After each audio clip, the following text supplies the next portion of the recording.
Well, good morning, board members. I hope you had a chance last night to unwind, and we gave you a lot of information yesterday. It's going to be another full morning today. I first wanted to share again the way we structured yesterday to help you understand, just to have a better understanding of our approach. We wanted to provide you with background information so that when you had decisions to make, you could make the best decisions based on data. We talk about being data-driven, and that's why we had Maggie pull different scenarios to be able to provide for you. We also know it's important to have background information and to be able to think about the whole picture before you make some very, very important decisions moving forward for our schools. We also, I wanted to point out that yesterday, this entire approach is about receiving input. We received input from stakeholders, we're receiving input from you, we'll receive input from the governor's office. All of those drive what goes into our ESSA plan. Yesterday, there were some concerns that were pointed out to us, and we heard you. We already are taking action on that. So for example, for the teacher and leader section, we have folks over at the department today. They're pulling plans from Tennessee, from Nevada, from Louisiana. They're pulling those sections. They're going through and they're looking at what is the department, what action is the department doing to address teacher effectiveness. We'll then compare it to what we've put in our plan, and we can make adjustments based on some feedback that we see from other plans as well as from you. If there are other states that you believe that we need to pull and that we need to look at those topics of how they're addressing it, please give me those plans and we'll make sure that we're looking at those as well. Yesterday you also asked how the governor's office is involved in this process, and so I asked PJ to be here this morning. He is currently in another meeting, but when PJ gets here, I'd like for us to stop and let PJ address for you how he believes the governor's office has been involved with the entire ESSA plan and the process for establishing that plan. So with that, today, I asked Patrick last night, at the very end, it was a long day, people were getting a little tired, and we were making some pretty strong decisions, and so I've asked Patrick to put together a slide so you can revisit the decisions you made to make sure that you still feel comfortable with those this morning after you slept on it. And then he will also share the two topics that we still need to address, and that's the growth and the CCR rate with meaningful in the weights. Before we go into that, it's probably pertinent for us to do roll call so that we get into the minutes, who's here and who isn't here. Absolutely. That's kind of our tradition, and maybe there might be board members who might want to make statements before we get into the weeds. Absolutely. So to speak, so. Before we do roll call, in addition to what Leanne said, we also, Dr. Elsperman is coming to kind of clear up some things from Ivy Tech, so we appreciate Katie making that reach for us so we can have her come addressing. So when Dr. Elsperman shows up, we will stop, give her an opportunity and all of us to ask questions, get the information from straight from Ivy Tech, and then we will move forward. So today will kind of be an interrupted type of session. So with that, we will go into roll call. Here. Here. Here. Here. Here. Here. Here. Here. Board members, anyone have any questions or comments before we get started? I'm not sure if this is the appropriate time, but I do want to go back and talk a little bit more about the EL piece. Yeah, we'll get there with weights. Perfect. Okay. Just quickly, and this was mentioned several times yesterday, but this is very complex work. It's very challenging, and I just want to commend Patrick, you, and everyone at the department for first taking the time and effort to reach out to a lot of stakeholders. One of the things I observed, and at least in the meeting I attended, was that people left feeling like they had been listened to and they were engaged. I think, and I appreciate the opportunity for all of us to be able to weigh into these big decisions as well. So again, thank you for all of your efforts, and I think it's going to end up as a great plan. But if nothing else, it will be a shared plan. So thank you. Thank you, Dr. Bertram. Anyone else? Couple of things. It would hope that, and I thank you for that comment, Vince, because I do appreciate the staff and all the work that you've done and will continue to do. I would hope that as we proceed further that we could at least know some of this is a plan. I think we kind of discussed that yesterday, and some of it is there's more detail that we have to get into. And we had a great, I thought, healthy discussion yesterday afternoon and regarding some of those details that we needed to discuss and get some opinions out on the table.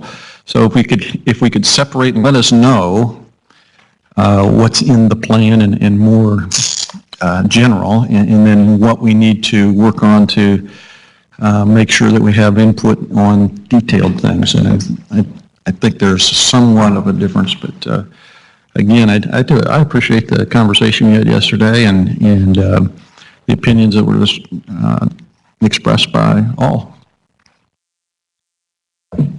Last Thank you, call. Dr. Yeager. Okay, Patrick. So to Dr. Yeager's point, I wanted to provide you with a summary of what I heard yesterday, and I want to emphasize these are the elements that I heard we discussed fairly rigorously.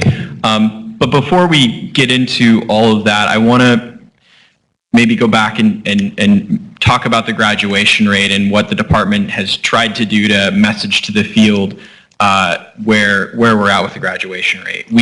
When we found out about the final decision from the Department of Education, we immediately put that into our Sam's and Pam's email on the Friday that we were able to.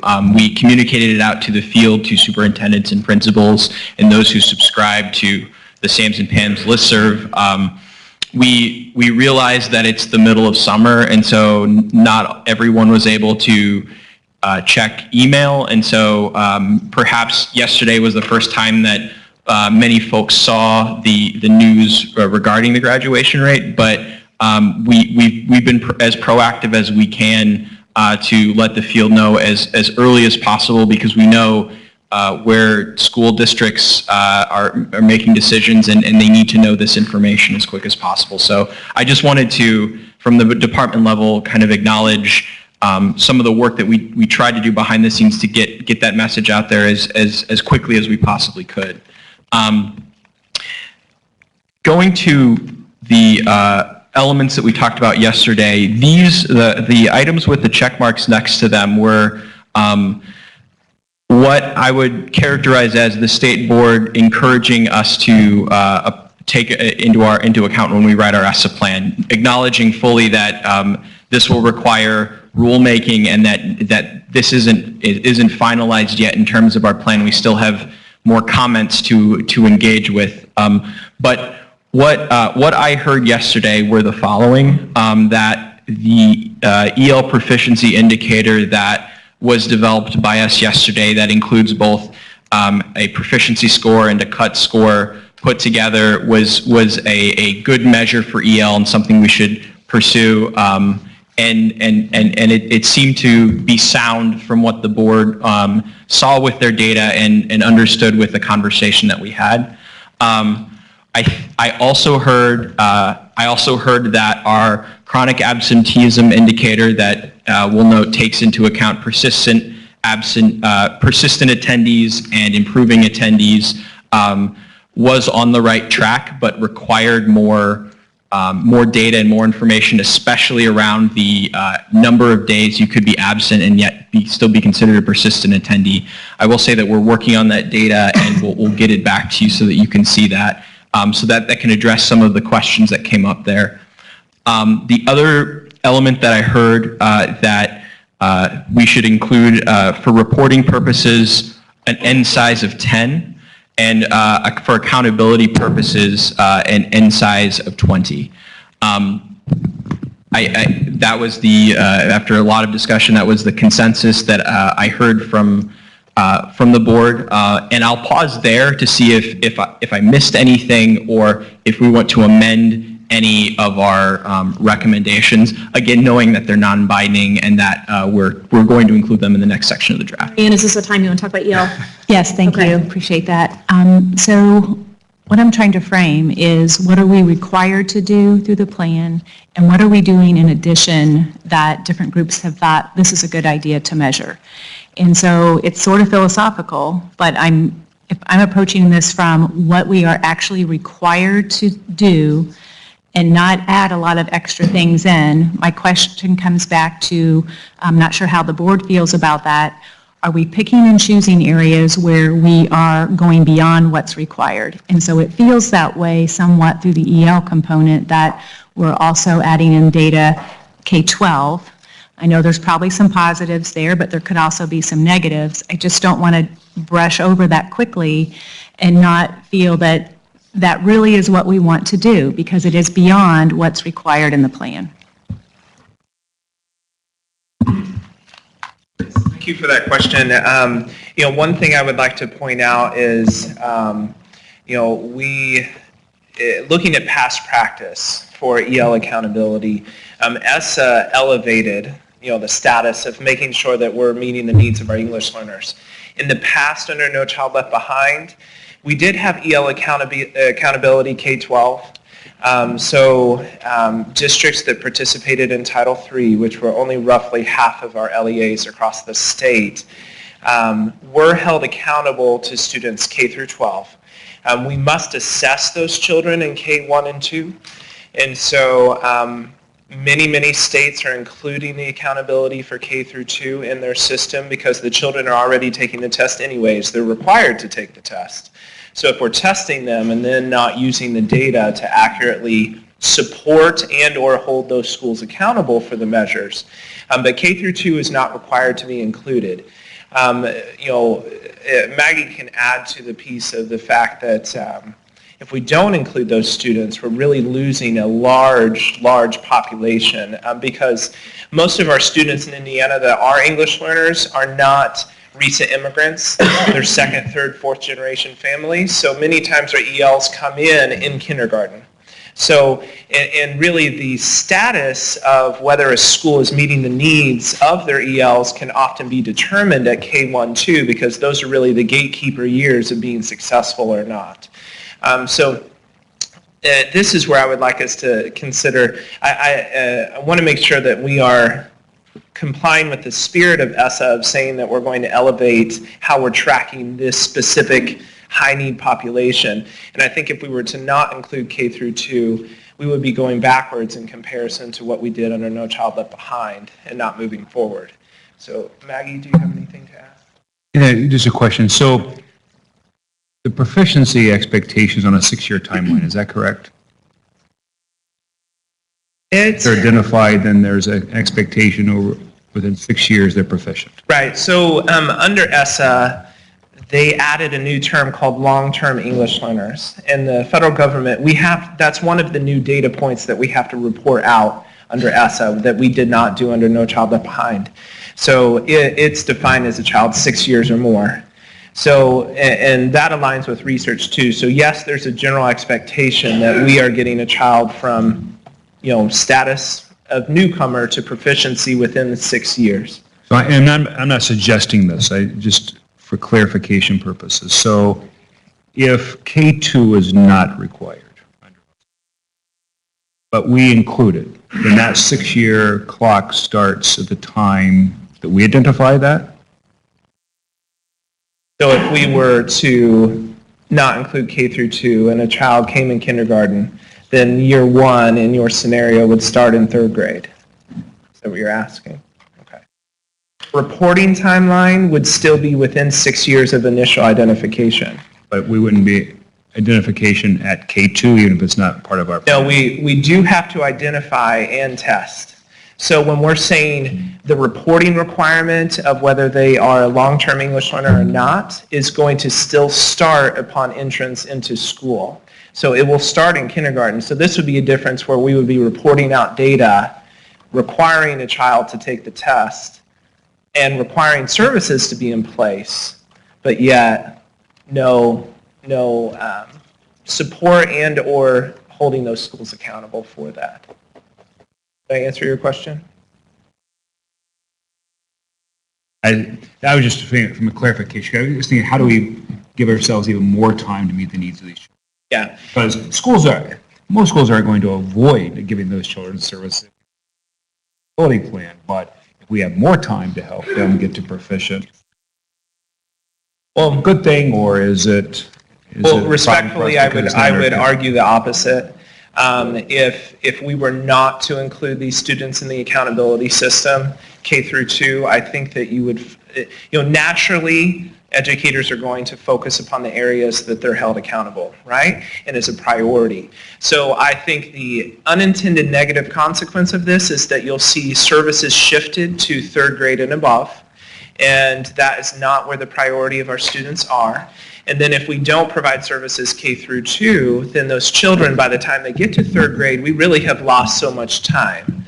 Okay, and I also respectfully disagree. Okay. I don't think educators do that.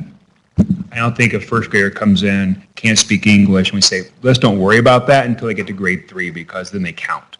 I mean, I just do not believe that educators do that. Right? But, I mean, I think there's something about including the accountability plan, and I understand that. The base of my question was around how much time do we have to help these children before expectations for them change. Right. And I think there's a lack or there's a disconnect between what would be support and services.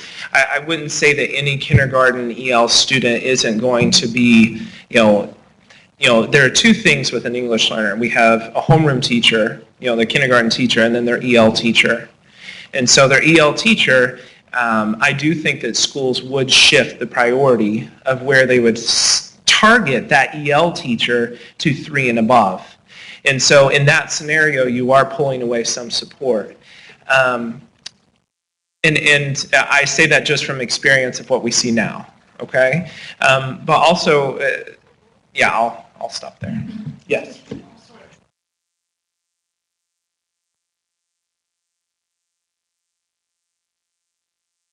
Yeah, so long-term goals. So the 6th year is the long-term goal, and that's upon initial identification in school. So we're still going to be tracking from kindergarten if they're making that annual progress year to year. So yesterday I mentioned that in order to hit that 6-year target, WIDA is going to provide us an annual target for that child that they have to hit from year to year. That's still going to be the case whether it's 3 and above or K1-2. This is the first time that EL has had such a prominent place in our accountability system. And I think back to when I Read 3 began. And so what's happened as a result of that is that K1-2 are definitely feeling the pressure of having those students be ready for that 3rd grade assessment. And so using that line of thinking, again, this is new for ELs to be held accountable, and that is going to impact what is happening coming up to that first time where the accountability piece goes into play. I guess, it's probably clear that I would prefer to wait until 3rd grade for it to be accountable as with all the other what's required in the plan versus having it be earlier. I trust our people in the field that they're watching that data. It's happening. It's going to become even more important. So I want to put my trust in the professionals. Thank you. I would like to reiterate what Dr. Kwiatkowski mentioned yesterday. What we have written into our ESSA plan is not Nathan's idea or the department's idea. We have a very strong cohort of EL directors across the state, and so we have regularly asked for their input indirectly, informally, and formally. And I think if you polled and asked them as well as we have, you would find that they also want them included. I think the focus and attention that you provide on those K through 2 grades will make a difference. And even though it's a new accountability at the school level, it's not a new accountability measure at the district level. And in the past, we had district K through 12 accountability for ELs. And I just want to make sure that we're moving forward and not backwards. Gosh, I just have a couple things to confirm in terms of my understanding. So one other context piece around the significance of making sure that we are including the K-2 data is just the increase for the state of Indiana in terms of the population of this learner is going up exponentially. And so the impact on the state and the ability of this subset of learners to be prepared for all of these other outcomes, right? Post-secondary entry into the workforce is becoming increasingly important. So sort of to kind of bounce back and forth between these two ideas, ready or not, here it comes, in terms of needing to make sure that we have these students being prepared. And another question I have is sort of a weight versus admissibility, sort of an argument being the factor, the fact that we have this as a new indicator and sort of this conversation around do we include K2, we can come to that with the weights of indicators towards the end, correct? So we can balance this out in terms of making sure that the factor is appropriately in the accountability because of what we know we need to do statewide, and we can sort of address this weight issue to make sure that it's equitable while holding students districts accountable when we get down to item number 3. Is that correct? Yes, Okay. that would be a good point. Okay. So Nathan, just out of curiosity, and you may not have this with you, so I don't want to put you on the spot, how many of our districts, if we go to an N number of 20 versus 30, do you know the impact that will have, or Maggie, you're standing up, do you know? In the supplemental packet under the. Which packet are you talking about says supplemental at this point? It Or was- packets? Yeah, sorry. That's I like okay. packets. It was the one with the kind of a table of contents on the first page. What I call the appendix. The appendix is probably a better word There you than go. packet, yeah. Okay. And it was in the section on N size, and it'll show you how many schools, it should show you how many schools drop off with that indicator. If not, I have it. What, is that the one That's you the don't packet I have? don't Here it is, right here. I got you. I can't remember. Thank you. Maggie, what page was that in that? Do you remember? Well, it would be under page 29. Got you. There you go. Yeah, so that document shows you for all schools, the overall schools, and then if you look, we have it broken down by indicator for public schools, traditional public schools, public charter schools, and then non-public schools, and how many schools would drop off from each indicator at each N size. So for traditional public schools at an N size of 20, we would have 972 schools that would not be able to calculate the EL indicator.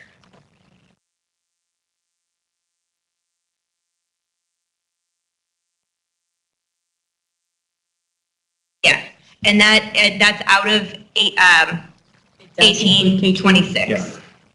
Yeah, so 972 that would not receive a score, even though we're including K2. So, yeah, so we're only counting half of our schools by including K-12 because the high priority of our children are in those K-1-2 grades. Sometimes ESSA and best practices in research are misaligned. Right? Correct. And so I want to be sure that we meet the requirements of ESSA, but it's also important to be sure that we're providing best practices for the field. Right. And as we have these discussions, that's sort of my barometer to ask myself whether or not this is based on good research. And if it happens to meet the ESSA requirements, it's a win-win. If it doesn't, then we have to have more discussion. Right. But you're the expert in this area. What we're proposing as a board, is that best practice as you see it based on research and based on experience of all the practitioners out there? Yeah, absolutely. So I started my career as an EL teacher, so you might see my excitement in this area come out a little bit more in some of these questions. I would be remiss if we didn't take advantage of the opportunity to include K through 12. As a former EL teacher myself and coach and administrator, I think it's extremely important to make sure that we're including the K through 2 grades. Research is also going to emphasize. I think, the point of accountability is to make sure that we can provide appropriate support. It's not just to make sure they're doing what they're supposed to, but it's so that we as a department can make sure that we're making a difference. And Yes, the research aligns very much with, I think you put accountability in K through 2, there's going to be an intentional focus on their needs at K through 2, and research shows that if we do not get them to proficiency within that 6 years, and if we don't start the clock and start looking at kindergarten, then we're going to end up with children moving to middle school that are not proficient. And that is a very difficult charge to get them to proficiency once they enter middle school if they've not done it by the time they exited their elementary career.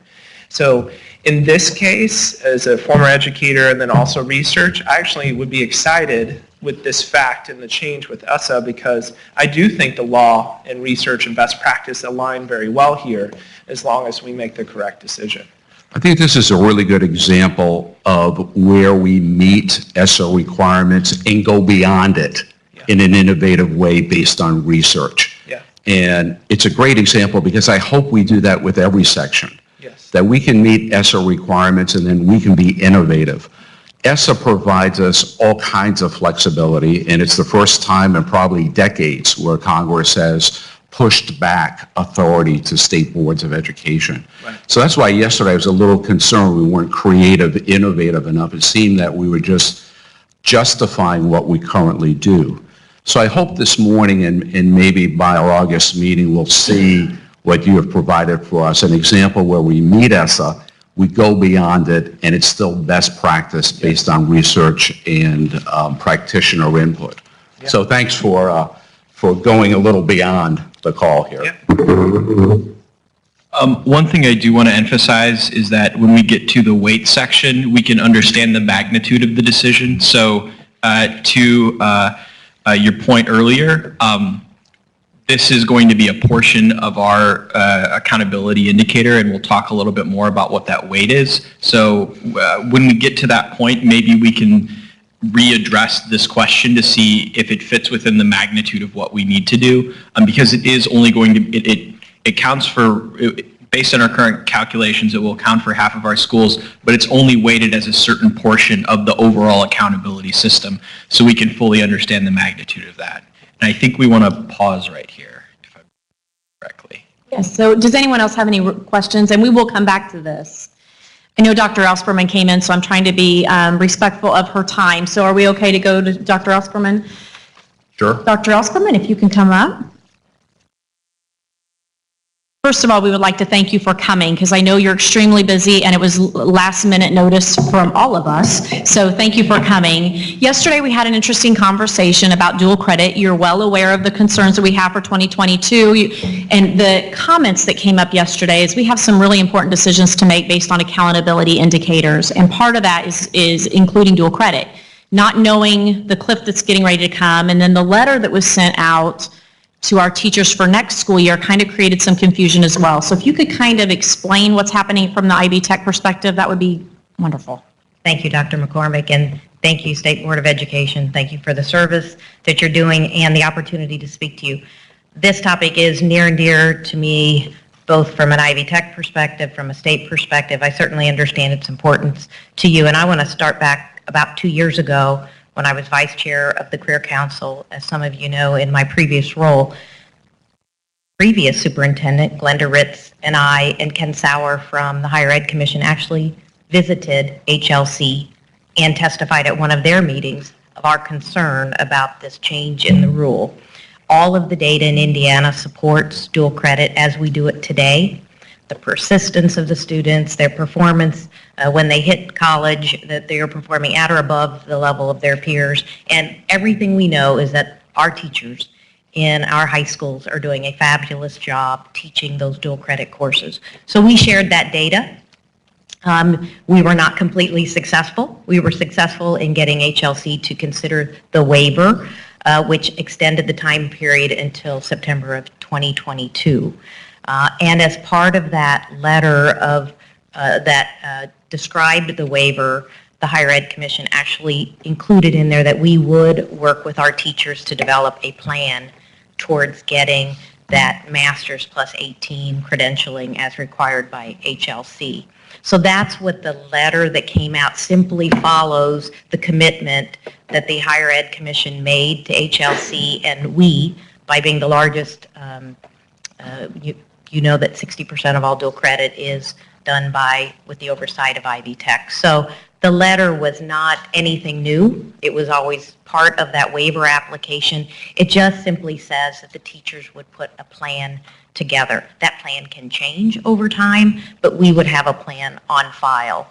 And it wasn't intended to scare anyone. Now, the scare is that there's a tsunami coming, or a cliff as you called it, but I call it the tsunami, because we have about 2,000 teachers that we work with that will either not have the 18 in their content area or the master's degree. So we do have, certainly we're concerned, but we're not doing anything differently. We are allowing all those teachers who currently qualify as they have be grandfathered, and we're completely on board to continue to provide dual credit as we always have as an institution and do that well.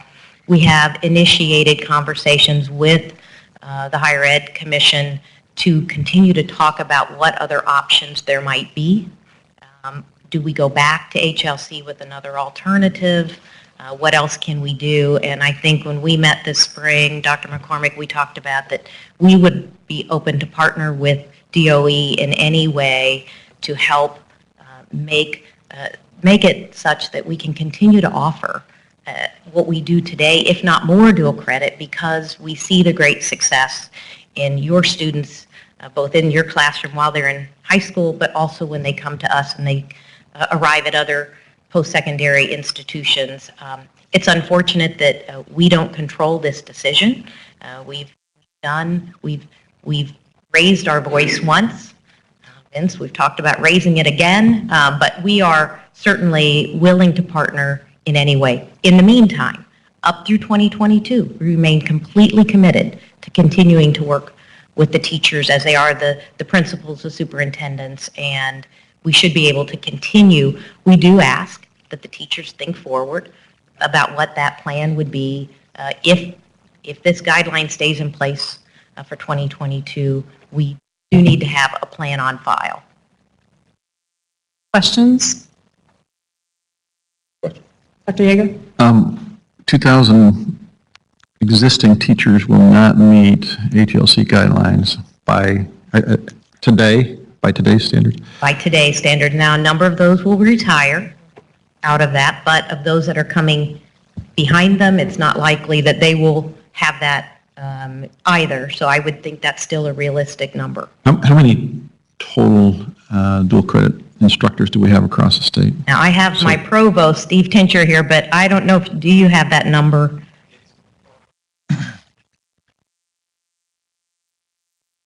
It's that's all. That includes, I'm sorry, I didn't get you.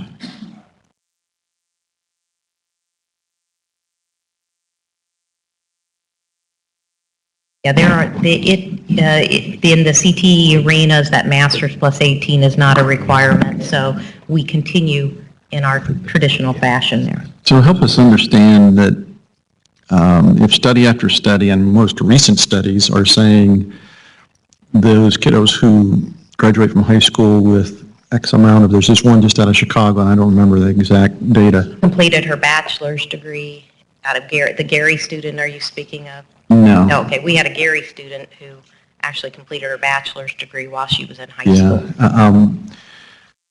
Why does HLC not see the value when study after study says the kids who graduate from high school with X amount, I think it's 15 hours of dual credit and more, have a 56% greater chance of graduating from college in 4 years?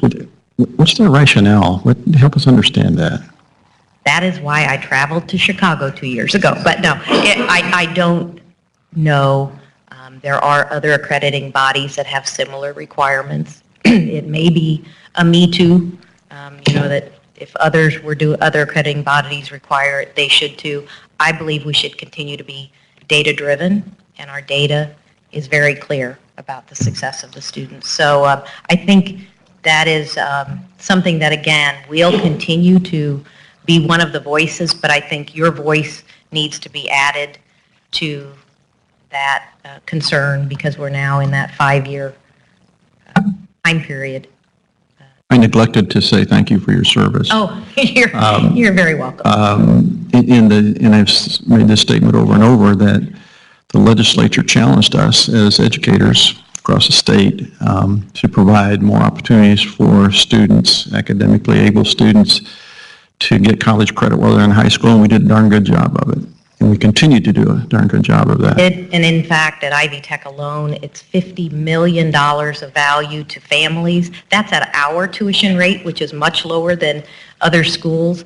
And we know that those students are some first-generation students that may not have had the confidence, are going. We know they're persisting well.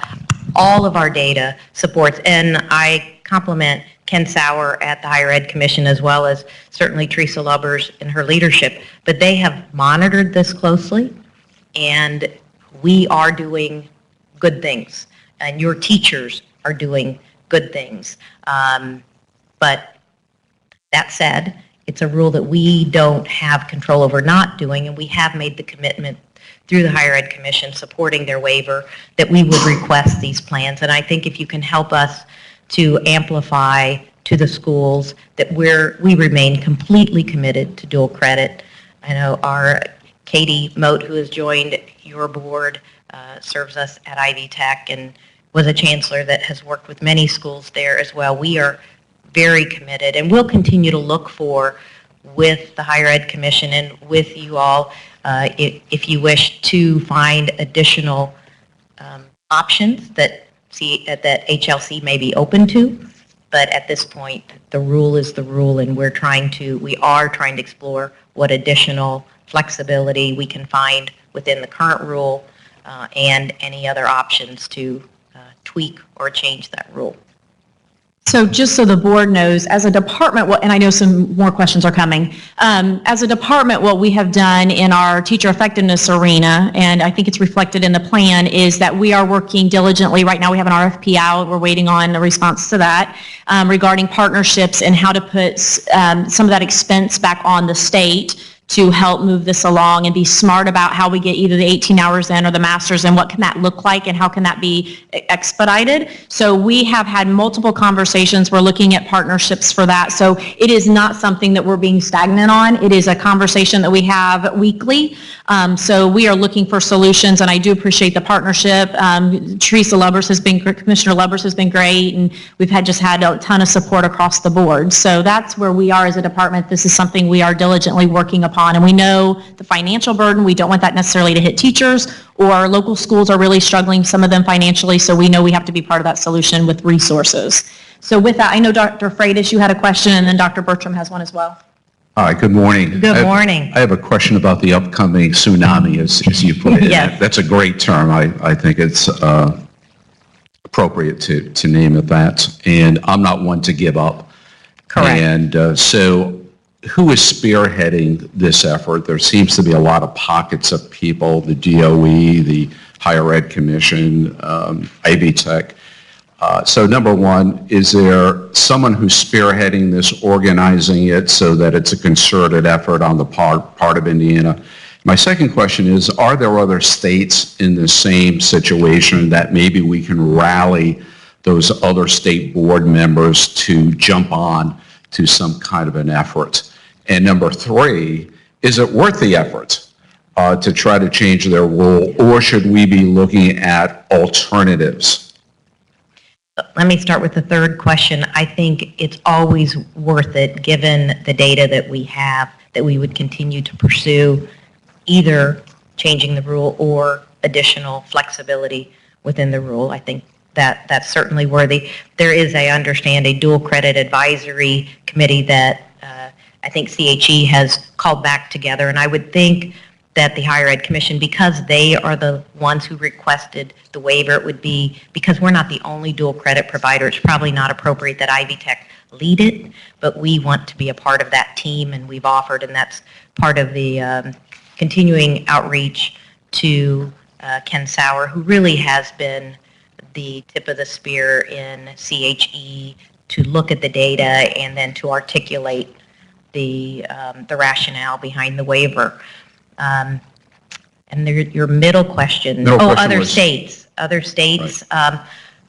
I understand from a couple years ago, Minnesota might be interested in this with us. I don't know of the others, but that was one that, and I thought that was interesting because even from a political background, this is not a partisan issue. Right. This is clearly about what's best for students and how do we best prepare them to have careers that are going to require post-secondary and their success in doing that. So that's the best information I have, but Ken would be, or others would be, probably more well-versed at that middle question I'm recalling from 2 years ago. Just one follow-up. HLC, I think, is authorized by U.S. Department of Education. Correct. And has anyone pursued, or would it be worth pursuing, some kind of connection with the U.S. DOE? Certainly we have a congressional delegation who's really plugged into education issues. Is it worth that approach to come through the other way rather than bottom up, top down from U.S. Department of Education? Certainly to be explored. They are going through their oversight review. I know that. Right now. In fact, they paused us on getting an answer on something because they are going through that. So, I think they're trying to figure out how they most effectively operate as well. And I think all those options are on the table for us to consider what the most thoughtful and productive approach might be. Why I wanted to be here this morning certainly was to say we remain 100% committed. Nothing has changed with Ivy Tech's commitment. We will look to continue to support dual credit at the level we have and even more. We are all in. That was a question I received when I got here a year ago. Are we really committed to dual credit? Because some institutions feel like it's taking from their credits by doing it prior, and be assured that you have my and our team's complete commitment to dual credit because it is the right thing to do. It's right for the student, it's right for the state, it's right for families who have to pay for college, and when you have that scenario, we want to continue to support it. We have, just Dr. Freitas, just so you know, we have as a department also reached out to many folks at the federal level. We'll continue to have those conversations. We quickly learned too, some of the national organizations that are leaders in education have a huge voice. And so they also were a little bit taken back by Indiana's issue with that, and we're very willing to help. And so we will continue to monopolize or take advantage of that opportunity and that partnership. So there are things going from our department as well at the federal level. So any suggestions, we're happy to, any connections, continue to fight the good fight. And I think in any way we can continue to help provide you the data you need or be part of that voice or to add our voice in other ways and our expertise, whether that's John Newby or our government relations or our associations that can be helpful. We're happy to do that as well. Dr. Bertram? Thank you for your extraordinary service and leadership. I know you're a real champion of education as well as this particular topic, and I'll go back just a few years ago. There was a book, it's called Dual Credit Indiana High Schools, Opportunities and Barriers. I know that real well because that was my dissertation.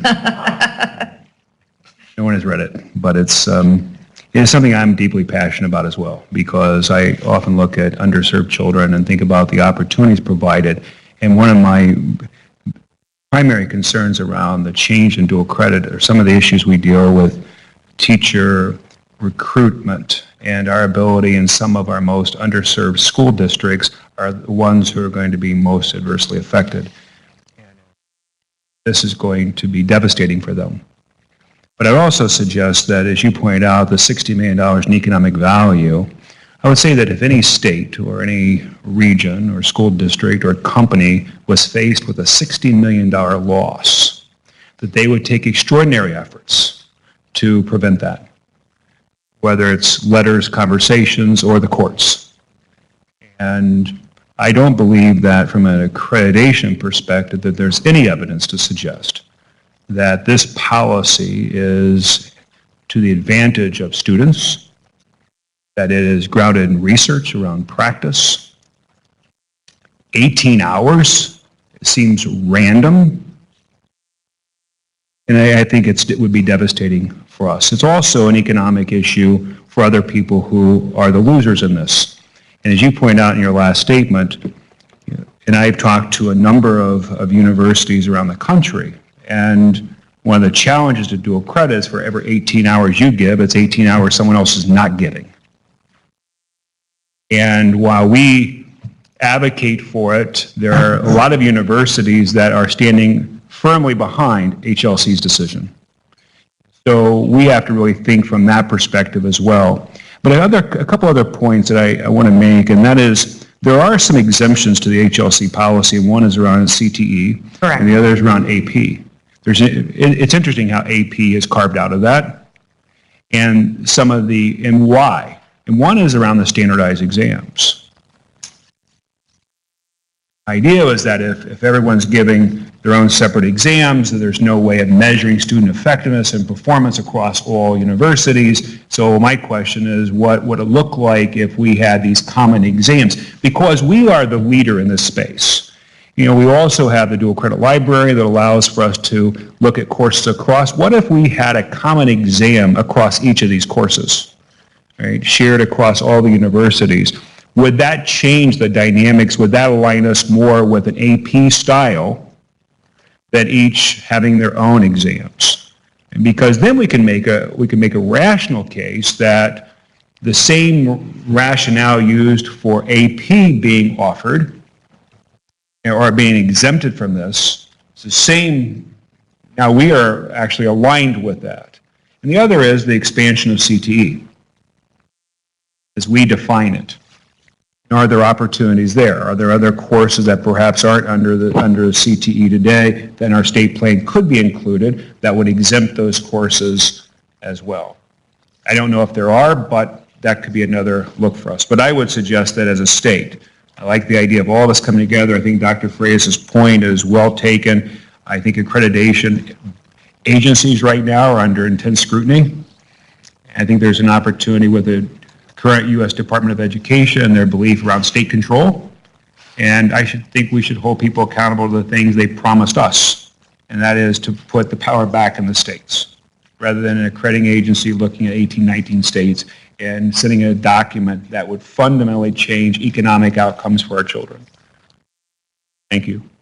Thank you. Couldn't agree more. And again, if there's a concerted effort, and I think we have a year in front of us where we get totally behind the 8 ball, we should take advantage of this next year to accelerate whatever joint and individual efforts that we take on this front. And I like your 2 ideas, and certainly we'll share those with John Newby to see could we do some kind of pilot around those exams or is there more flexibility in the CTE arena? And there are additional ideas that I think CHE has that we might bring to you to look at options that, just to Vince's point, that really do demonstrate that we are leading in this arena, we're successful, and if we need to demonstrate that through additional metrics that would help convince, we can do that as well. Any other comments or questions? Dr. Freitas, I just wanted to say thanks for I guess, dialing us in on who's leading this charge and what groups can be. One group we haven't talked about that is probably as powerful as or more powerful than any group that has been mentioned, and that's parents. And I think that's a huge, I don't want to say threat, but it's a threat that to unleash parents once they figure out what kind of monies they are going to lose. I had a high school in northern Indiana, the Fort Wayne area of 2,200, asked the superintendent to gather information and give me some data on how much money families are saving due to dual credit enrollments. The figure was just over 10 million in a year. 10 million. So that's a huge, and I think it's almost time to unleash the parents, and because there are some very motivated and active parents who would love to get involved in this kind of an effort. Well, and help them to understand, because of that, the the natural intuition is to assume that this is something the state can control. We need to direct that energy towards the institution that is at the tip of the spear, being HLC, as opposed to the legislature could not really solve it other than put money in front of it. So I think if we could figure out, I agree with you, what a powerful group of individuals, but all of those voices, when you have so many strong voices having good information and good demand, we should be able to do this. Any other questions or comments? Again, thank you. We know how busy you are, so thank you so much for coming and giving us an update and expressing your opinion and your thoughts. So thank you very much. My pleasure. Good luck with your ESSA. Thank you. You're welcome to stick around. We need it. We're going to need it. Superintendent, I have a question. From a state perspective, if we were to consider action, where'd that come from? I think our Attorney General office, Would it? they would have to be the final say on whether or not they were willing to take that on. I would just recommend that as we're thinking about the group that's part of this, that we immediately include the Attorney General. Yeah. And I'd like to know what options do we have from a legal perspective around something that's so economic devastating to our children. That's just my personal recommendation. Would it be worthwhile to me be more direct? I think the suggestion was to refer it to this group that's working on it. Maybe the board, through our board staff or through the state superintendent, could place an inquiry to the Attorney General to look at purview, opportunities, and so forth. I know we've done that in the past as a state board, so I would hope, and I'm suggesting that we direct a letter either through board staff or through the state superintendent that approaches this issue and see what the possibilities are. Are you willing to do that, Jennifer? Sure, Okay. that's not a problem. Is that a motion? I'm not sure we can do a motion in a work we group, can. but I've got the commitment of the state superintendent. Maybe by the next meeting, at least give us an Sure, initial. we can give you an update and, Right, thank you. yep, we can do that.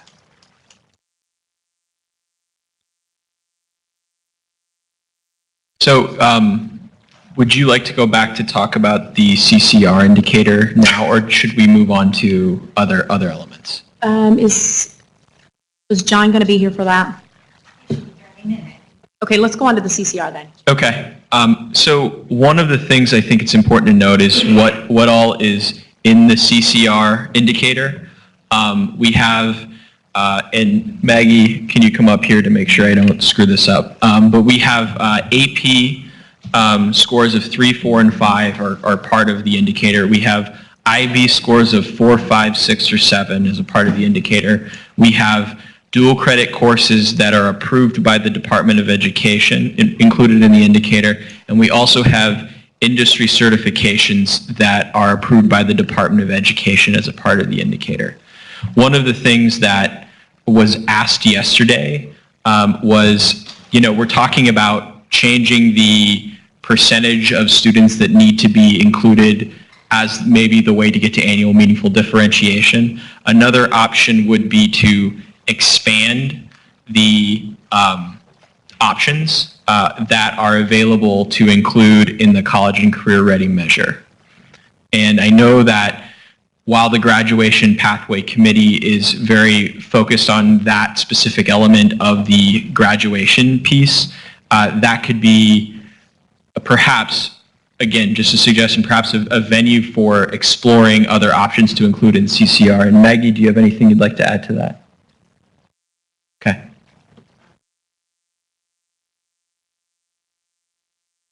With respect to the difference between the grad pathways discussion that will be coming up versus college and career readiness, I concur with Patrick on thinking along the lines of ways that could be included, but grad pathways, keep in mind, is designed so that all students, 100% of our students, our graduates, will meet it, versus college and career readiness. We are looking for something that needs differentiation, needs to be a higher bar.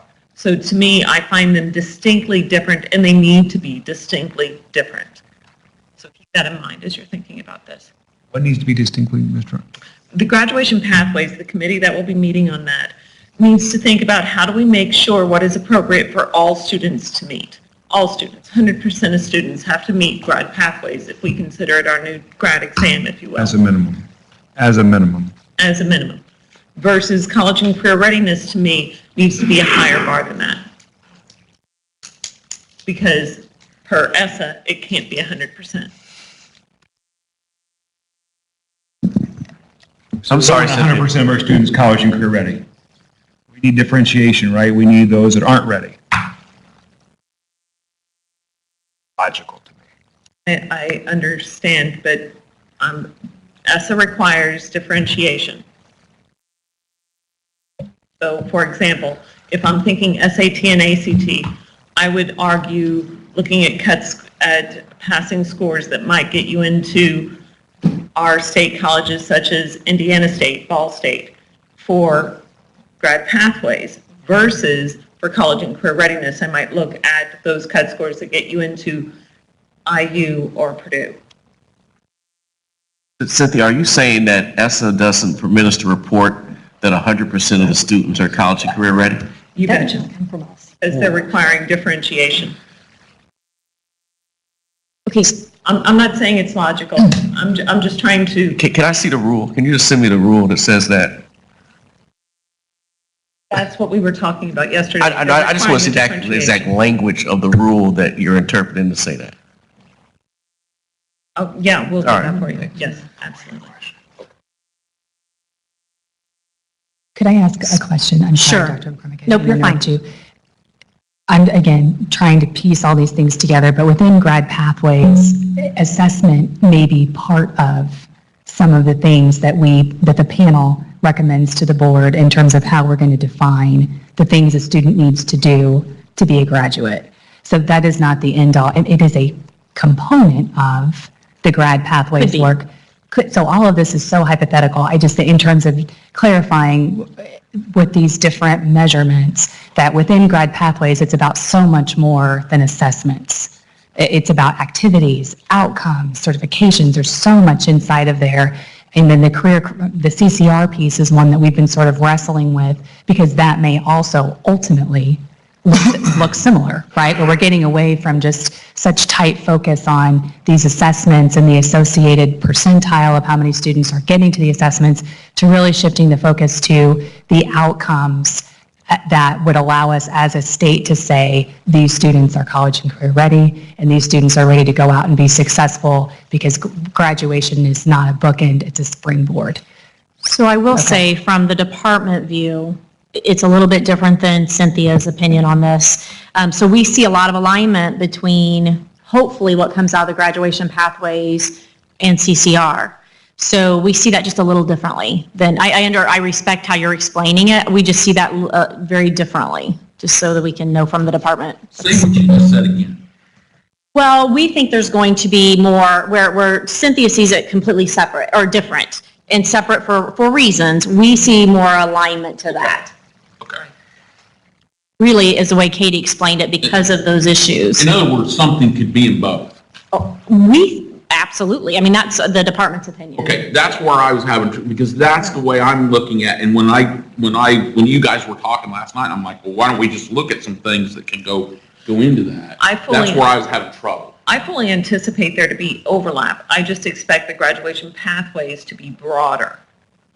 I anticipate, and I could be wrong, the committee hasn't even met yet, but in my mind, I anticipate the grad pathways to be a broader, allow more avenues for all students, because we've got a bar of all students, our most struggling students. All students have to be able to meet this in order to get a diploma. Keeping in mind that the graduation waiver is still in place. So I view it differently, although I do highly anticipate overlap. Patrick. Didn't mean to stir the pot too much, but I wanted to note that there are, as we go forward, other options to address this differentiation we need to make with our CCR rate. So I want to circle back on, we're still waiting on John, and I want Dr. Keller to be here so that he can help us talk about growth and the weighting indicators from his sort of technical perspective. So I want to circle back on the other two discussion items before we move on to those indicators. The chronic absenteeism indicator, we're still working on getting you that data to sort of show the persistent attendee piece. Byron, do you have a question? I do. Yeah. I'm sorry. I just, somewhere I missed something, I think. We haven't completed CCR. We've not completed CCR. No. Okay. That's what, Yeah, that we're was the waiting. piece So sorry. I missed. I am so Yes. sorry. He was just kind of that I- making a that- statement that these are the 3 items we needed to sign. We kind of got caught up on it. I'm like, dude, I wasn't sure we were. Sorry, I should have. Done with that. Okay. Okay, great. Great. 'Cause I'm like, already did it. I'm like, wait a minute here. Oh, we're done. Okay. All the decisions have been I made. don't have that bad look on my face anymore, okay? There we go.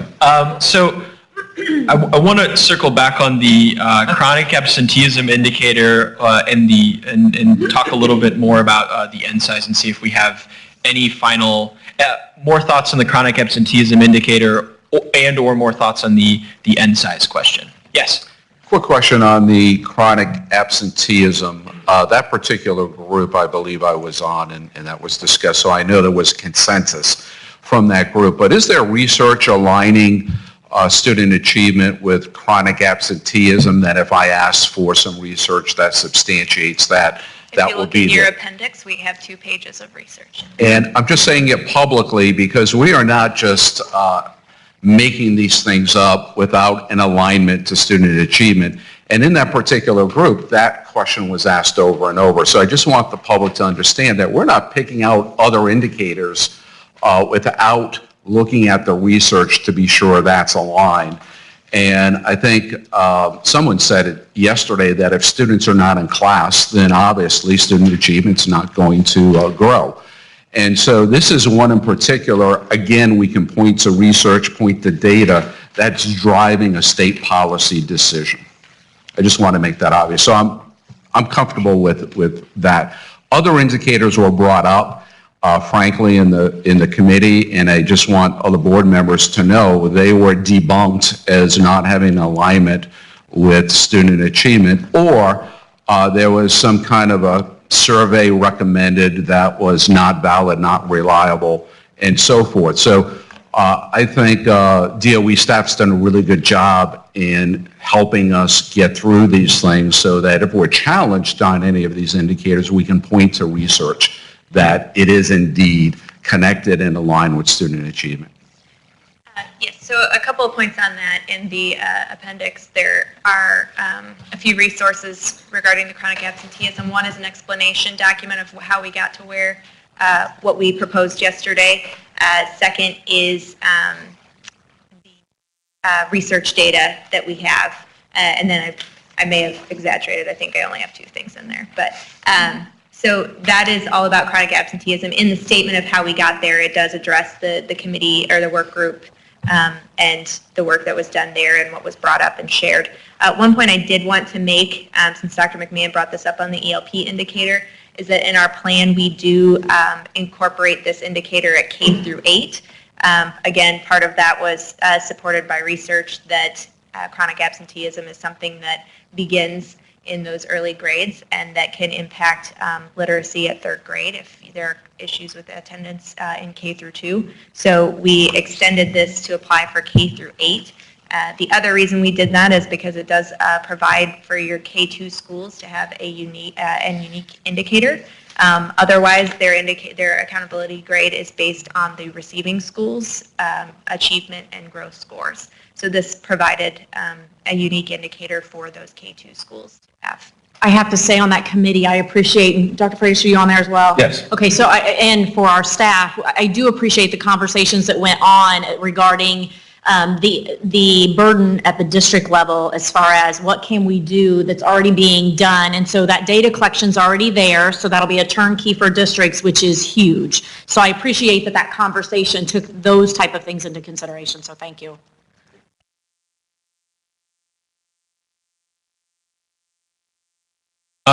Okay, so anything regarding the N size discussion piece? Yeah. And I do not want to belabor this, but I do think yesterday I appreciated the comments that were made on N size in the public comments, and I read those materials that were given. And so I just want to ask this just for review, because, and again, I do not want to relive that whole discussion again. But to Dave's point of that we need the public to understand that we made this decision for the right reasons, right? Because we talked about 20 and 10, and I was even over here asking him why we just didn't do 0. But let's not go down that road. And I'm totally comfortable with 20 because that's what the panel came up with and all that. So I'm not suggesting. I just want to hear and have a real quick recap of why 20 and not 10, just because that's what was suggested yesterday, because Tony asked the question of what would you suggest, and it was 10. Could we just really quick recap that, just because I want to be comfortable with that if I'm ever asked? Is that fair? Sure. So the discussion around the N size, I think, again, in your appendix, we do have a lovely document on that. There is. I'll find the page. Thank you. So the biggest struggle or tension that we have with the N size is trying to balance statistical reliability with inclusion of all students and ensuring that all students are accounted for in the accountability system. So there is a tension there, and I think ultimately in working with board staff, our agreement was that 20 was a balance between those two. 30, when you're looking at issues, and Dr. Keller made this point yesterday, really the 30 N size is something that comes up with issues of correlation and causality and statistical calculations. This is something that is more of an aggregate because we're looking at a combination of scores when we look at this accountability system. So we felt that straying from that 30 was not necessarily a concern from a statistical point, but we did have concerns going down to 10 because especially when you look at these smaller schools, 1 or 2 students can make a big difference. And whether or not that skews the perception of achievement was a concern. So we felt that proposing an N size of 20 was a good balance between the inclusion of all students and the statistical component. Thank you, and that starts on page 27, by the way. Dr. Bertram? I want to make one statement as well along these lines. I'm sure whatever I ask, you're going to say it's in the supplement. I tried to I know, anticipate it's all there. with that. I'm fine with the numbers. Here's what I'm not fine with, and I'm just something that reflecting last night, thinking about how do we hold schools accountable who fall under that N size? How do we inform parents and so forth? I mean, I'm a strong advocate of our accountability system, and I'm also a strong advocate of parents' choice. But I believe that one of the things with choice is having information, being informed choices. So in the absence of a grade falling under those accountability measures, are there other provisions or are there other things that as a state we should do to ensure that we are providing consumers of education with appropriate information that doesn't allow anyone to fall under that threshold by virtue of having a small N size? So a few responses to that. I think one point to make is that ESSA does require the reporting out of data points that would include these indicators. So we can still report out the information with an N size of 10, which is what we intended to do. So that information can still be public, just not in the form of an A through F letter grade. I think, I guess another point I would make as far as the accountability, when we look at the state law, charter school accountability is really held with the authorizer and the determination of the authorizer. I suppose it would fall on the authorizer to say whether or not they can look at other data points beyond an A through F letter grade to determine whether or not that school is meeting expectations. From the choice side of things, I think that's a little bit different because there is the accountability is in regard to the receipt of monies. But there is language in statute that prevents any sort of penalty if a school does not have an accountability grade, and that's the only way to hold them accountable is the monies. So that, I think, is a different area that I don't know how to address. I think yesterday we did discuss a few options, and I think there is a bit of a disagreement between department staff and board staff as far as the aggregation approach to try and incorporate prior years of data. I think, Dr. Keller eloquently said this yesterday, if you are looking at an aggregate of over 3 years, 1 year can really pull you down, or 1 year can inflate and cover other years. The practice that we currently have in our system is to aggregate back if you don't hit the end size. So we're only looking at a select group of schools that are aggregating. In our view, there's concern with applying that aggregation practice to some schools and not all schools, because we don't really feel like it's a fair comparison in that annual year to do that. So those are some of the concerns that we have with different practices of trying to accommodate and get to the end size to have a letter grade, as well as a response to kind of the statutory requirements we have for accountability. I get it. One of the things that I am doing at Dr. McCormick's request after yesterday is to work with some national partners to see what other states are doing that struggle with this issue of the size. Absolutely. Exact same conversations, exact same concerns. The other thing that I would like to elevate that we don't have in our plan, but is something that is in discussion is your point about information is I think well taken, and one of the things we heard from parents and from administrators and teachers is that they want a better display of information. They want one place to go where they can see the letter grades broken out and other additional pieces of information for parents to make informed decisions. And so a dashboard of some kind that is very clear and easily accessible by parents was a piece of feedback that we received over and over again.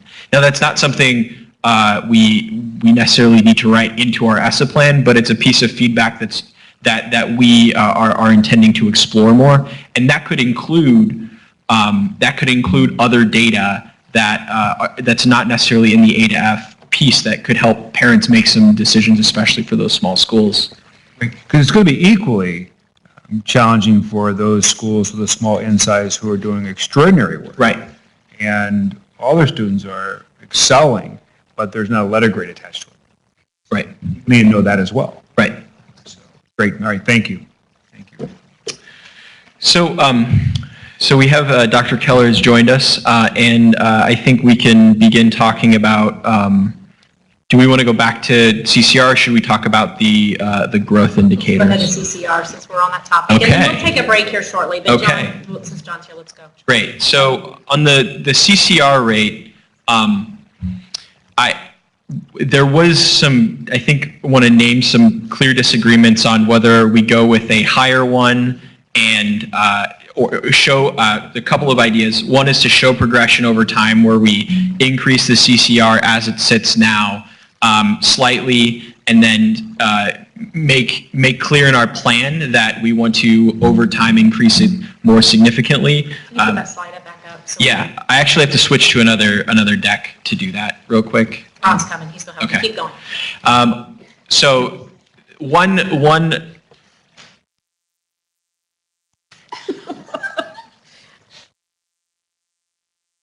Yeah, no, the other deck is open as well.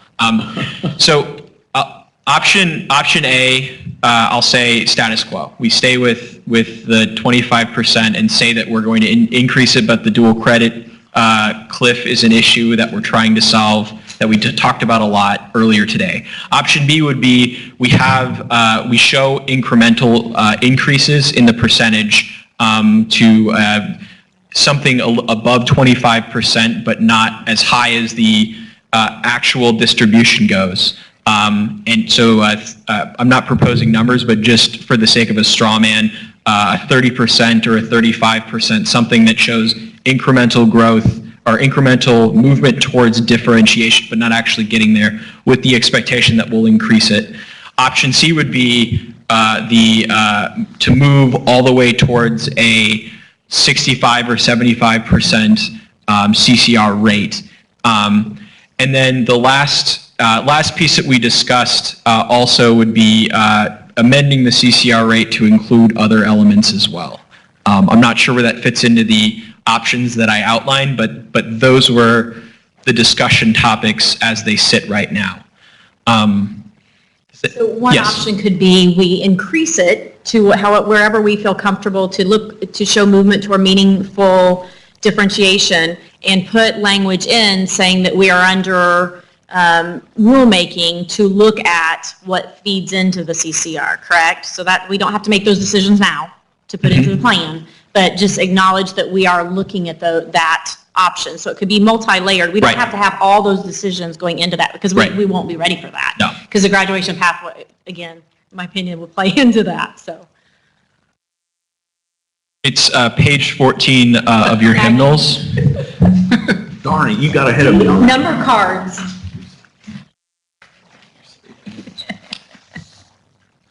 Modify that at all. 15 is dual credit, so 14 and 15 are the two pages to look at. So if I just have a question for my own clarification here, because this was talked about yesterday, that I think one thing we probably do agree on, they're kicking back to us if we say we're just staying with 25%, right? But then I heard somebody kept saying yesterday, well, if they kick it back, then you just kick it back to them.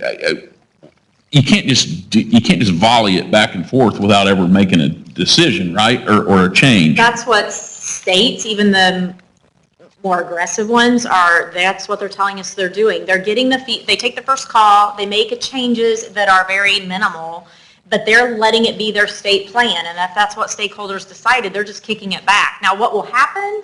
We don't know that yet. Okay. I'm guessing somewhere in the mix, they're not just going to say, okay, we're tired of kicking the volleyball back to you and you can do whatever the heck you want to. I'm guessing that's not happening. I'm guessing it might. Really? Okay. Well, then So I think there's a 50-50 shot of that. that changes the whole thought process, right? But for me, with what you just said, I was just going to start off with some discussion. Then for me, what I liked what somebody said yesterday about a progression type look to this, right? And I would maybe even suggest, just given where we are in the place of things, even starting where we are and then moving, from I'm just throwing numbers out here, and I'm like I can't read those from here. I don't have that page up. But say we started with 25%, had the language that you just said that we're looking at, because I'm a big proponent of the fact that I think we just ought to add some more things in there. Because one, I would not like for a stroke of the pen on anything to change this down the road, right? If something happens to dual credit, I don't think it makes any sense to be so heavily weighted in one area. I don't think that's good practice anywhere. So for me, it would be maybe start where we are or at 30%, what have you, and then build into that we will go to 40% on year two, to where we can do a progression, and at the same time be looking at what are the other areas that we would add into that. And we could do that over, as we say, with rulemaking that then would take effect for what would be the following year, right? So now, talk me off that ledge, or where the challenges are there. Could I add one thing to that? Because I think the weight is not determined by anything that we have created. It's the options available to schools and what they choose to do, which then weights something higher than anything else. So there is a predominant approach toward dual credit because it's more readily available to all schools. So if we were to add things like internships, which would seem reasonable to me from a career readiness perspective, now you have schools in rural Indiana that may not have access to a lot of internships or the systems in place to offer that. So just wondering if we pull anything out, what are the things that could be replaced, added to, that would give schools full access that would actually replace that. More options. And I think we have to be careful, this gets into West Bruce conversations, that it has to be something that every student has access to. So, for instance, with AP, IB, or dual credit, what has been determined is states around Indiana, kids have access to one of those. My concern with internships is we hear from a lot of schools in some really interesting areas that they don't have very many partners. And so their kids, even if you had 60 seniors, would struggle to find opportunities. And I'm not saying that's right or wrong, but I think we have to be careful with access. I agree, but the dual credit issue is going to Be an create the access same issue. thing. Absolutely, Those absolutely. rural schools that may not have a teacher with 18 hours, they lose access to dual credit. And, you know, the So other... does that mean that no one gets it? Right, and I think the other conversation, which I wish Kelly Whitman were here, that's going on in her area is, you know, with our online course access, that's a great area that the model of special ed with teacher of record, teacher of service, why can't that continue in dual credit? Where you have teacher, we do it all the time with the academies for local schools. So we have some things we can look at to open that up that would provide more opportunity for students. So that conversation is happening to say, how do we maximize capacity of our staffs? Well, yesterday we heard around the teacher effectiveness and so push toward more schools offering peer awareness around teaching.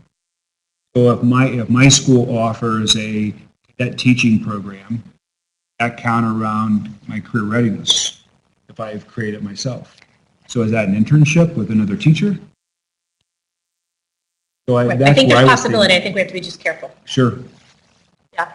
I wanted to make one point with Dr. Ernest's point about the incremental increases in the goal. So you know that whatever act of God du jour is happening in 2022 with the dual credit.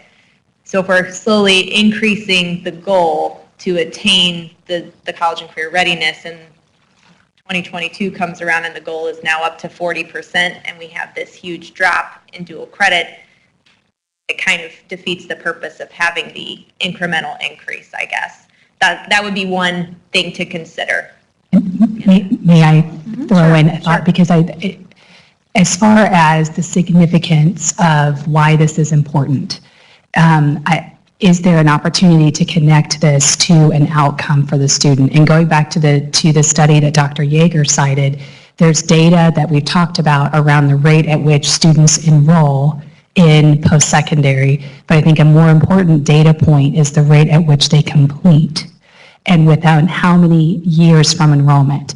So data that I can cite to for the Madison Consolidated Schools reflects that for the class of 2011, about 80% per National Student Tracker data self-reported as going on to post-secondary. When you look at 4 years after enrollment, only 20% of those students had actually earned a post-secondary credential. When you got to 5 years, that rate went up to between 25 and 30%. So I would challenge us to shift the lens around how much consumption of dual credit AP or CTE is the threshold for completion, not just enrollment, because we are not meeting the goals that we have to meet as a state for Hoosiers having the post-secondary credentials they need to contribute to the economy, which circles back to the significance of the impact of the HLC regulations of that which is conservative. $50 million is conservative. So Katie, are you saying completion of those within their high school experience or completion of those in post K-12? I think the data shows us, and so there are pockets of pilots around the state with data to sort of follow up to your question around the impact on that Madison Consolidated School data, which I could share with the board upon conclusion of this meeting, is that because of the focus on completion with the Madison Consolidated School District for the class of 2016, that completion data went to 23% of their graduates earned a post-secondary credential contemporaneous with high school completion because of the shift on that focus. So you saw great movement in that data in a very short amount of time because of that lens shift.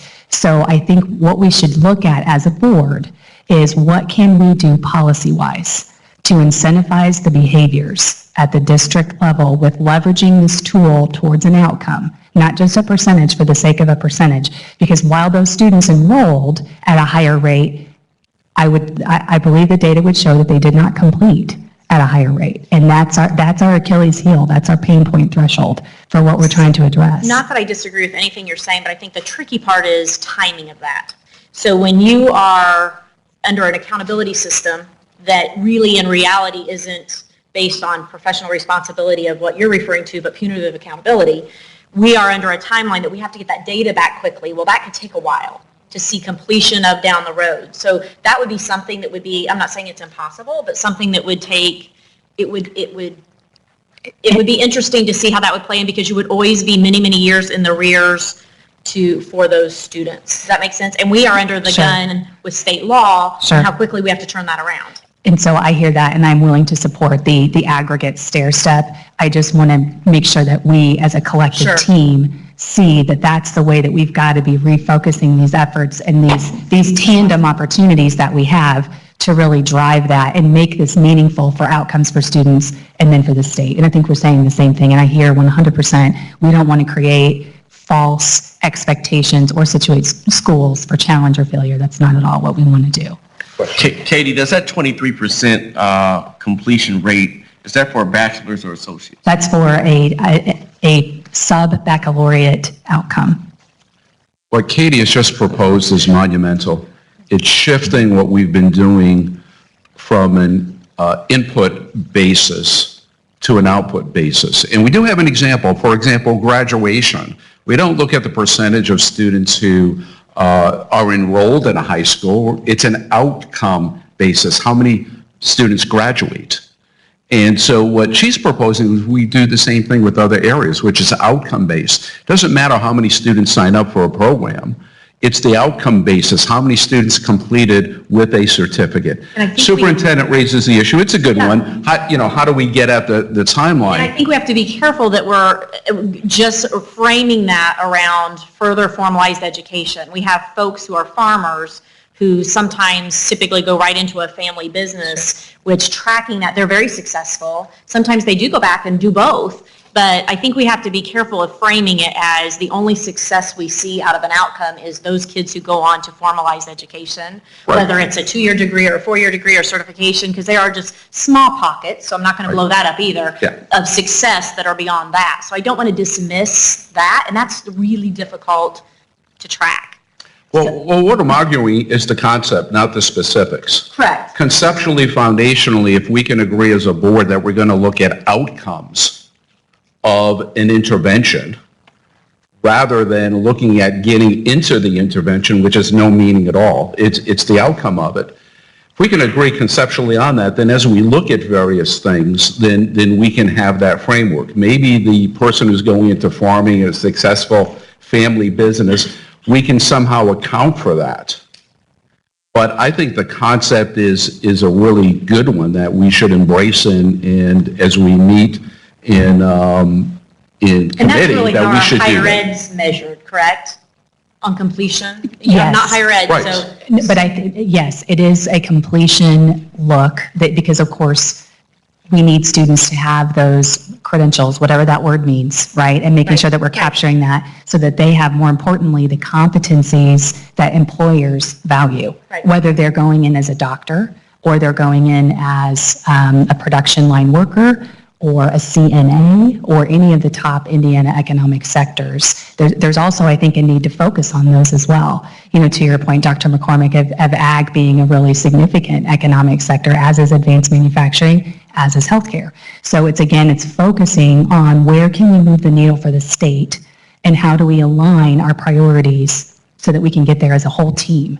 Between higher ed and And I would K-12, love to et have cetera. Commissioner Braun sitting here, because we've had many conversations about what's that over the next 10 years, that $1 million job market look like. And I think his take on some of the data he's seeing would play interesting into this conversation. So that would be maybe something he would come into a meeting and address some of that with us and listen to this conversation. Dr. Pykowski, and then we're going to take a break here in about Mine's just 10 minutes. Just out of curiosity, the data that you have available, is it for private schools as well as public schools in Indiana? So National Student Tracker, or the National Clearinghouse data, is available for the schools that participate I would rely on the expertise of the DOE team or the state board staff to confirm that that's something that's available across sort of modality, whether that's for private and parochial schools. However, that is an interesting data source because it looks at the longitudinal outcome for student performance.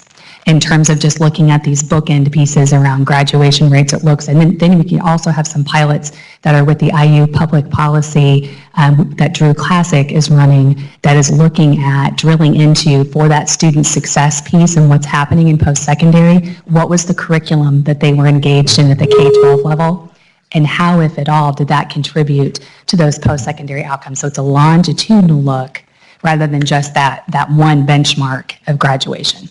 We'll definitely continue to look into that, so thank you. Okay, we're going to take a quick break, and we will come back, and are you guys good in 5 minutes? 5 minutes? Okay. Break. Break. No, Go. go.